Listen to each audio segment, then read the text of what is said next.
પ્રેમ કોને કહેવાય બાપુ? પ્રેમ છે ને 28 અક્ષરનો મંત્ર છે. પ્રેમ ને વાચા હોત તો જગત જોગી બની જાત, હલકીને હિમાળે જાત, પછી ભગવા ફેરી ભૂદરા. કોકના ઘરમાં ભડકા કરવા એને પ્રેમ નો કહેવાય, એ વેમ છે. પ્રેમમાં તો મારા નાથને પ્રગટ થવું પડે, ઈશ્વરને તમારી ઝૂંપડીએ આવવું પડે. એક દુર્યોધનના 32 ભાતના ભોજન મૂકી અને વિદુરની ભાજી ખાવા જતો હોય તો આનું નામ પ્રેમ. અખિલ બ્રહ્માંડના માલિકને શું તૂટો હોય કે ભાજી ખાવા જાય? કૃષ્ણ પરમાત્મા 11 વર્ષ અને 52 દિવસ ગોકુળમાં રહ્યા અને પછી મથુરાથી સમાચાર મોકલ્યા કે અમે કૃષ્ણને તેડવા આવી છીએ. એ તેડવા આવી છે આ વાત જ્યારે માં જશોદા અને નંદ બાવાએ સાંભળીને બાપુ કાળજા થડક ઉથડાક થડક ઉથડાક થડક ઉથડાક મીડ્યા થવા ઉપાય. અમારો લાલો વિયો જશે, અમારો લાલો વિયો જશે. ધીરે ધીરે ધીરે ધીરે ધીરે આખા ગોકુળમાં વાત માંડણી ફેલાવા. કૃષ્ણને તેડવા આવે છે, કૃષ્ણને તેડવા આવે છે. એ ગોપીઓ મંડી ગાંડી થવા.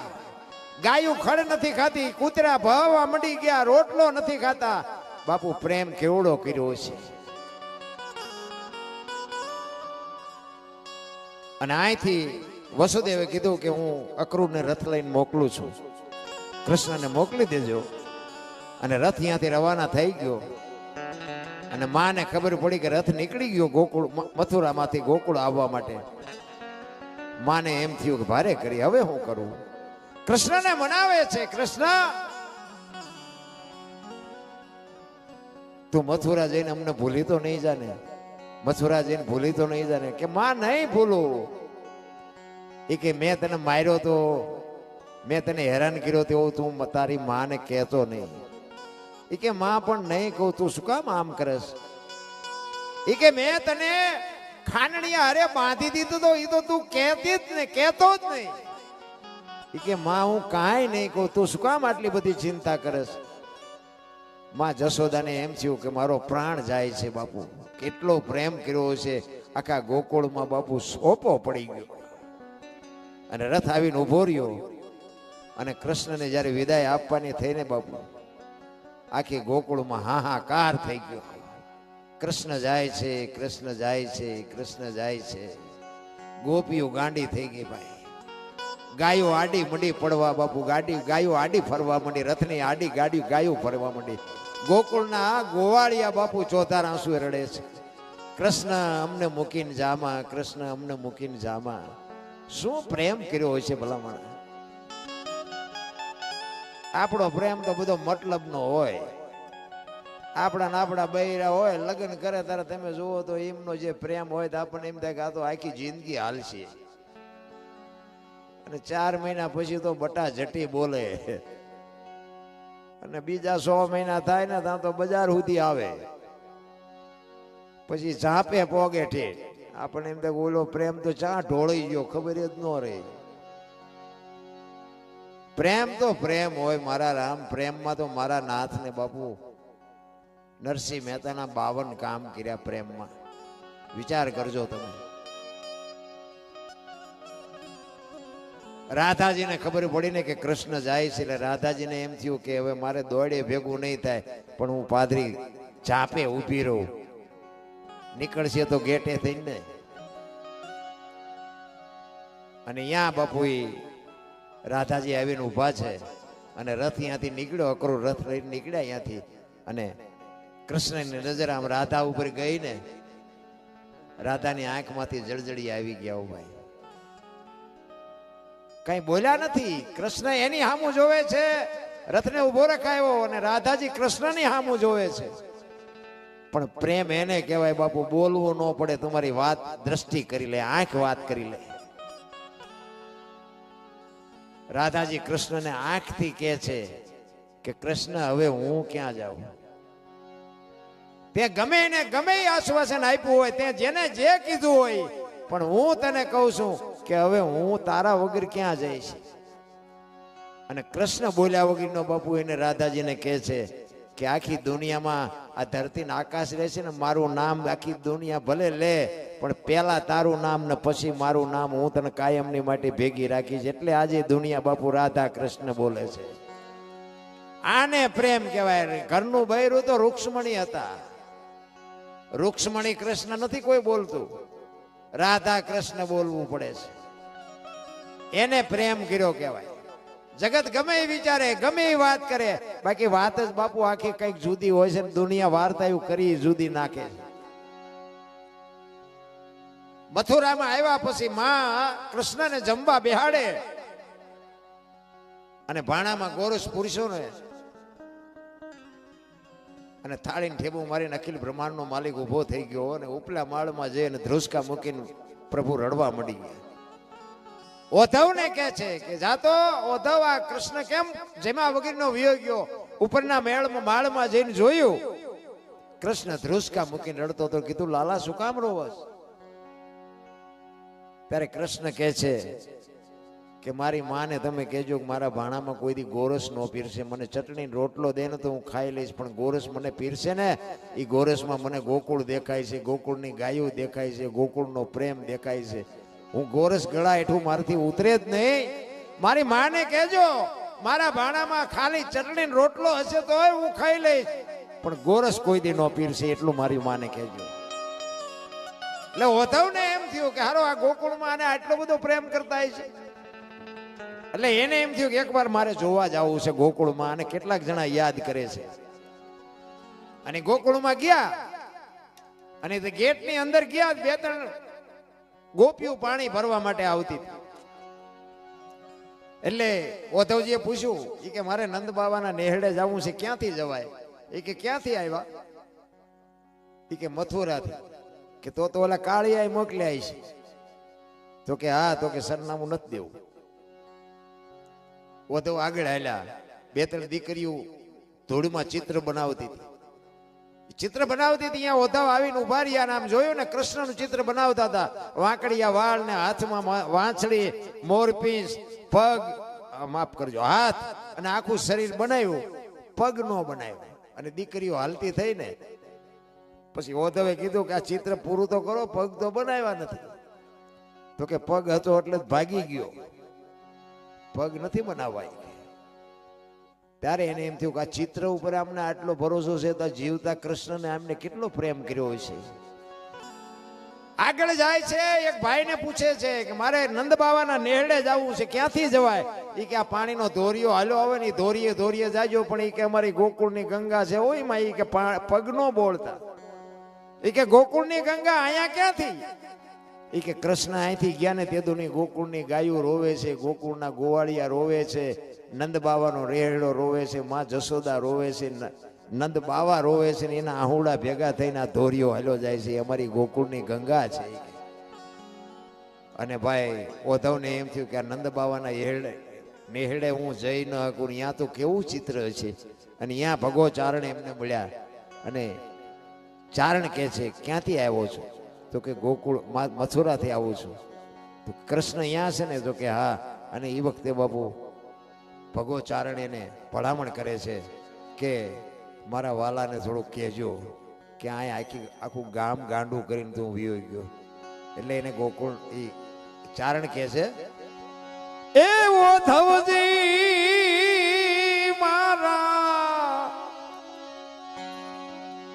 મારા વાલાને વઢીને કેજો. કે વઢજો ખરા પણ માને તો મનાવી લેજો, બહુ નો વઢતા, નકર કાનાને ખોટું લાગશે. હા હા, શું પ્રેમ કર્યો છે. માને તો મનાવી લેજો રે એવો ધવજી એમ મારા વાલાને વઢીને કેજો, એ વઢીને કેજો.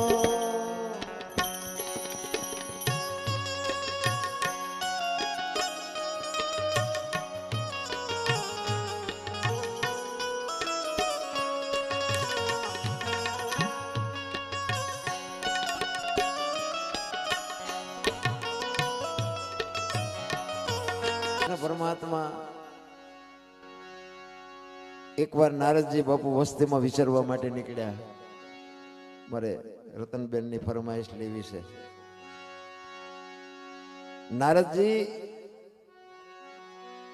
વસ્તીમાં વિચરવા માટે નીકળ્યા ને, એક ગામની માલિકો આવી અને એક ડેલીમાં જઈને કીધું ભિક્ષાન દેહી, અને બાપુ એમાંથી એક બેન હુપડું ભરીને અનાજ લઈને આવી. કીધું લ્યો બાપુ, અને હુપડું ભરીને અનાજ જોડીમાં નાખ્યું. અને નારદજી આશીર્વાદ આપ્યા કે તારા ભર્યા ભંડાર રાખે અને તારા જેણા જીવતા રાખે. જેણા જીવતા રાખે એમ કીધું ને હાથમાંથી હુપડું પડી ગયું. નારદજીએ કીધું બેટા કેમ હુપડું પડી ગયું, મારાથી કઈ આડું બોલાઈ ગયું? કે ના બાપુ એવું નથી, પણ તમે કીધું ને કે તારા જેણા જીવતા રાખે. મને ભગવાને શેર માટીની ખોટ આપી છે, મને સંતાન નથી. નારદજી વિચાર કરે છે કે હારું ખાવા ધાન નો અહીંયા 5-5 ને 7-7 આપે ને અહીંયા આવી બાય આવું ભર્યું ભાદરું ઘર, સાધુ સંતોને હુપડા ભરી ભરીને અનાજ આપે, અને એને અહીંયા શું દુકાળ પડ્યો છે? એક દીકરો નો આપીએ કે ભગવાનને જઈને મારે કહીને અરે બાજુ છે. એ નારદજી કૃષ્ણ પરમાત્મા પાસે ગયા અને પ્રભુને વાત કરી કે પ્રભુ તમે ક્યાંક ક્યાંક અન્યાય કરો છો. કે કેમ? કે હું એક ગામમાં ગયો બાપુ, કેવું ઘર, અને ભિક્ષાન દે મેં કીધું ને એક હુપડું ભરીને અનાજ લઈને આવી, એના ઘરમાં શેર માટીની ખોટ. તમે ખાવા ધાન નો અહીંયા 5-5 આપો ને અહીંયા 1 નો આપી શકો? કૃષ્ણ પરમાત્માએ નારદજીને કીધું કે નારદ, હજી સાચી વાતની તને ખબર જ નથી. કે કેમ? કે એને આ ભાવમાં ને એને 7 ભાવ સુધી સંતાનનો યોગ નથી. કે એને 7 ભાવ સુધી સંતાનનો યોગ નથી. અને ભાઈ નારદજી ધ્રુજી ગયા. હો ભાઈ, આ બાઈનું શું કરમ હશે? 7 ભાવ સુધી આવી દયાળુ બાઈ, આવું ભર્યું ભાદરું ઘર, અને 7 ભાવ સુધી સંતાન નહીં. અને બીજી વાર જયારે અહીંયા આવ્યા ને, ત્યારે ફળિયામાં 7 દીકરા રમતા હતા. એટલે નારદજીને એમ થયું કે આ આડોશી પાડોશીના છોકરા હશે, કારણ કે આને તો 7 ભાવ સુધી ભગવાન ના પાડતા હતા, એટલે એના તો હોય નહીં. એટલે એને બીજી વાર જયારે અનાજ આપ્યું ને પછી આશીર્વાદ આપ્યા કે બેન આ કોકના છોકરા તું રમાડસ ને એનું ફળ તને આવતા જન્મમાં પ્રભુ ચોક્કસ આપશે. તો કે શું કીધું બાપુ? એ કે આ તું પારકા છોકરાને રમાડસ ને એનું ફળ તને આવતા જન્મમાં મળશે. એ કે બાપુ એ પારકા નથી, હાથે હાથ મારા છે, હું એની હાથેની જણનારી જનેતા છું. અને નારદજીને વાટ્યા હોય તો લોહી નો નીકળે. ભગવાન કે આના 7 ભાવમાં કાંઈ નથી ને આના 7 દીકરા. હવે તો ભગવાન અરે બટા ઝટી બોલાવી છે. આવું ખોટું બોલવા મને શું કામ મોકલ્યો? અને એ નારદજી ગયા અને આમ સામે જોયું ને કૃષ્ણ પરમાત્મા. એ તો બધું જાણે, તનકી જાણે, મનકી જાણે, જાણે ચિતકી ચોરી. એનેથી શું તમે હું છુપાવવાના હતા? તમારી મારી બધાની જાને દોરી એના હાથમાં છે રામ. એટલે આમ જોઈ ગયા અને કૃષ્ણ પરમાત્માને ફરિયાદ કરે. એટલી વારમાં કૃષ્ણ પરમાત્માએ કીધું નારદ અહીંયા મારે તારું કામ છે. મને પેટમાં પીડા ઉપડી છે અને વૈદે મને કીધું છે કે કોઈક માણાનું કાળજું ક્યાંકથી મળે તો ગોતી લાવ. મને આ કાળજા વગર મેળ નથી પડે એવું મને પેટમાં વાટી નાખે છે. એટલું બધું પેટમાં દુખે છે. ઓલી વાત એક બાજુ પડી રહી અને આમાં વાત ચડી ગઈ. આટલું બધું તમને પેટમાં દુખવા માંડ્યું છે. વૈદે કીધું માણાનું કાળજું. કે આ તું ગમે વ્યવસ્થા કર, ક્યાંકથી નકર હું મરી જાય છે. અને ભાઈ નારદ ઉપડ્યા હોય ત્યાંથી ચારેય બાજુ રાડ્યું મીડ્યા પાડવા છે. કોઈની પાસે કાળજુ, કોઈ માણાને કાળજુ દેવું હોય તો અમારો ભગવાન બીમાર પડ્યો છે, કાળજુ છે કોઈની પાસે. અને ભવનાથ ગિરનારની તળેટીમાં નીકળ્યો અને એક રૂખડીયો બાપુ બેઠેલો. એને કીધું કે એ બાપુ, એ મહારાજ આયા શું રાડ્યું પાડો? એ કે ભાઈ અમારો ભગવાન એક બીમાર પડ્યો છે ને એને માણાનું કાળજુ જોઈએ છે. વૈદે કીધું છે કાળજુ મળતું નથી, કે રાડ્યું પાડી પડીને થાકી ગયો. ભગવાન બીમાર પડ્યો છે? તો કે હા. કે માણાનું કાળજુ જોવે છે? તો કે હા. તો કે સરી છે તમારી પાસે? તો કે હા. કોકના કાળજા કાઢવા હોય એટલે તો સરીયું હારે જ હોય. એ કે આ રહી. અને એ બાપુ કાળજુ કાઢીને આપ્યું હોય એ રૂખડ બાવાએ. અને એક હાથમાં કાળજુ અને એક હાથમાં સરી લઈને આવ્યો બાપુ કૃષ્ણ પરમાત્મા પાસે. અને આમ સામે કૃષ્ણ પરમાત્માએ જોયું ને તો કૃષ્ણ ભગવાનને એમ થયું કે એને કોકને ગુડી નાખ્યો હોય, મારો દીકરો હાસન મારીને લાવ્યો હોય. અને અહીંયા આવ્યા એટલે કીધું લ્યો પ્રભુ લ્યો આ કાળજો લે કે પણ મને મેળ પડી ગયો, મારે મટી ગયો, મને કાંઈ જરૂર નથી કે મટી ગયું કે હા મટી ગયું. અને તું લાવ્યો એ કે આથી તો તમે જ લેવા જાવ તો ખબર પડે કેવી રીતે લાવ્યો એ કે માંડ કેટલું રખડ્યો ત્યાં મેળ પડ્યો. તો કે કેવી રીતે મળ્યું? ઈ કે કટાર મારીને કાઢી દીધું. કે કેવી રીતે કટાર મારી? કે કટાર તું લઈ ગયો તો કે હા. તો કે પેટમાં કટાર મારીને કાળજું કાઢીને મને આપી દીધું. અને કૃષ્ણ પરમાત્માએ કીધું ગાંડા, જે કટાર મારીને કાળજા કાઢી દે ને એ ધારે તો હાથ દીકરા લઈ જાય, ને કે તારું કાળજું ક્યાં બહાર કેમ જીવતું? કે તારું કાળજું નહોતું, તું કોકના કાળજા લેવા ગયો એ કે તું માણા નહોતો. એટલે બાપુ સંતોને લખવું પડ્યું, રૂખડ બાવા તો એ હળવો હળવો હાલજો,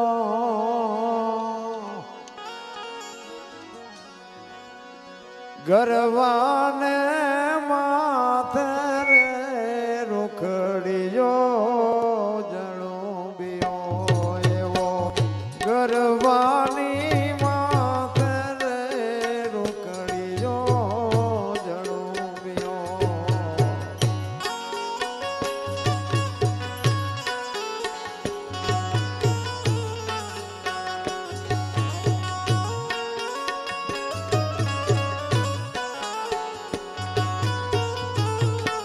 જય હો.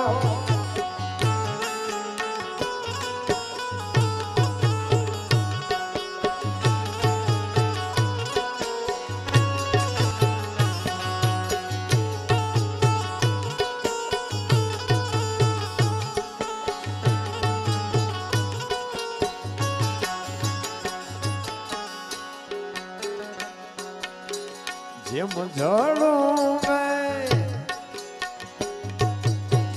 મુરલી માથે નાગજો, જેમ ઝાડું ઓલો જેમ ઝાડું મુરલી માથે નાગજો, એવો ગરવાની માથે રે રૂખડીનો જણુબિયો, એવો ગરવાની માથે રે રૂખડીનો જણુબિયો.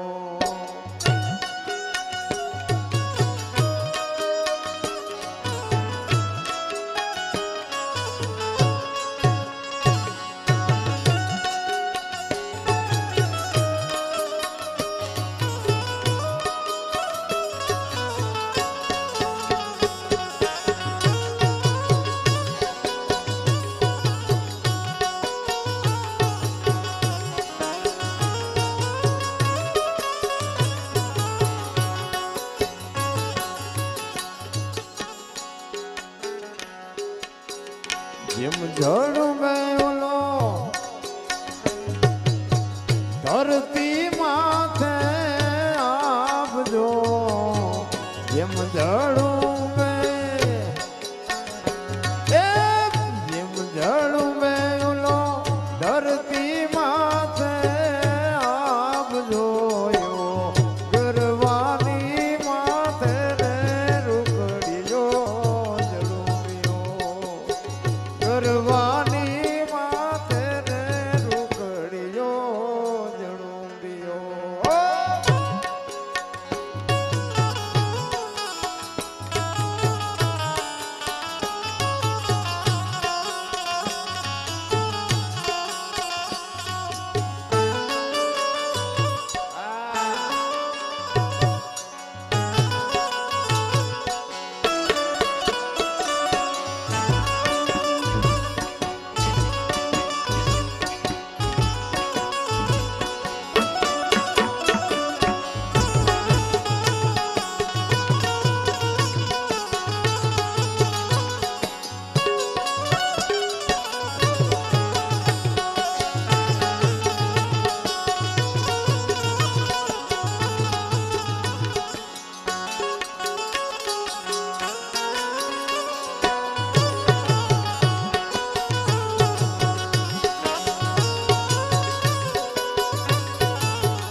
જેમ જળો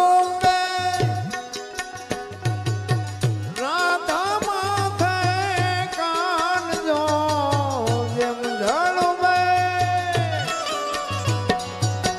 જેમ જળો ઓલો રાધા માથે કાનજો ગરવાની માથે રે રૂકડિયો જળુપિયો ગરવાની માથે રે રૂકડિયો જળુપિયો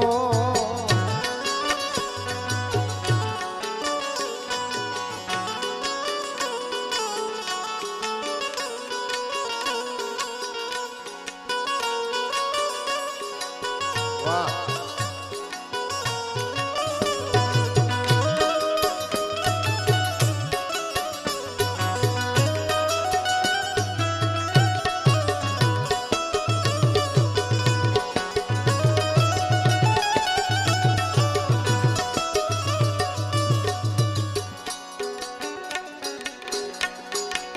બહુ કનડે છે કાનો રે માતાજી તારો બહુ કનડે છે કાનો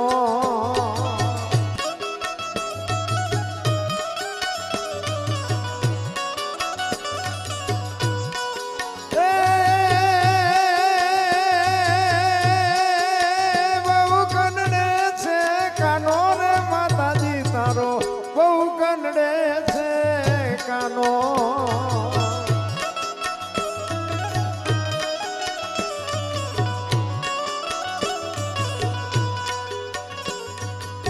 સુતેલા છોકરાને જઈને જગાડે એ સુતેલા છોકરાને જઈને જગાડે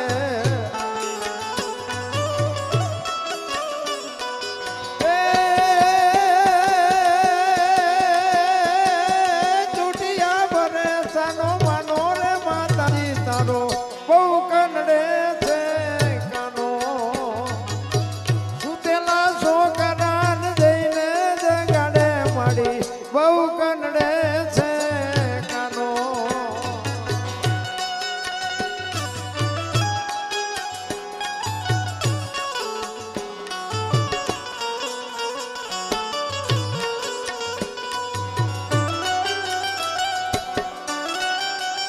જય હો જય હો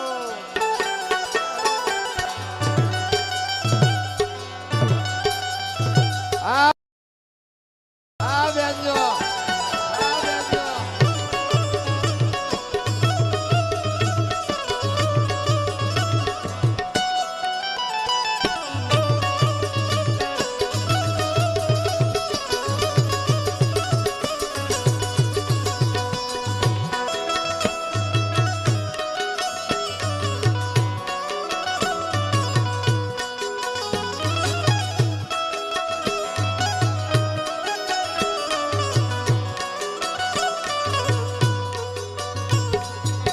એ બહુ કનડે છે કાનો રે માતાજી તારો બહુ કનડે છે કાનો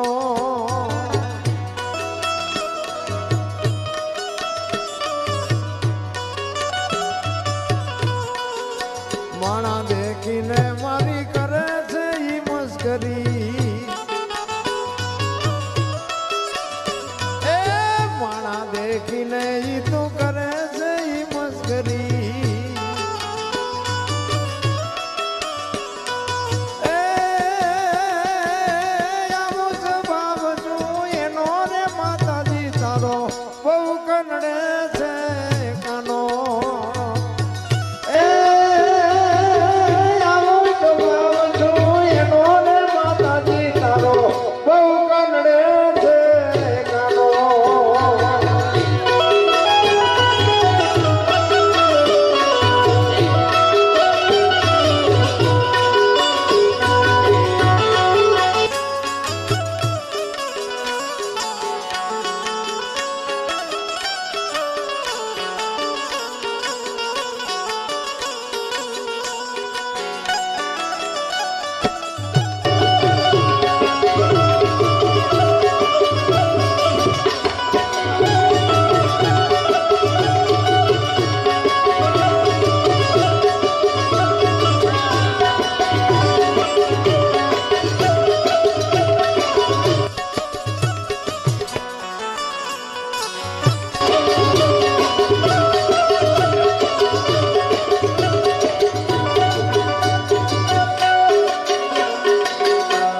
એના માટે માટે ઉતારે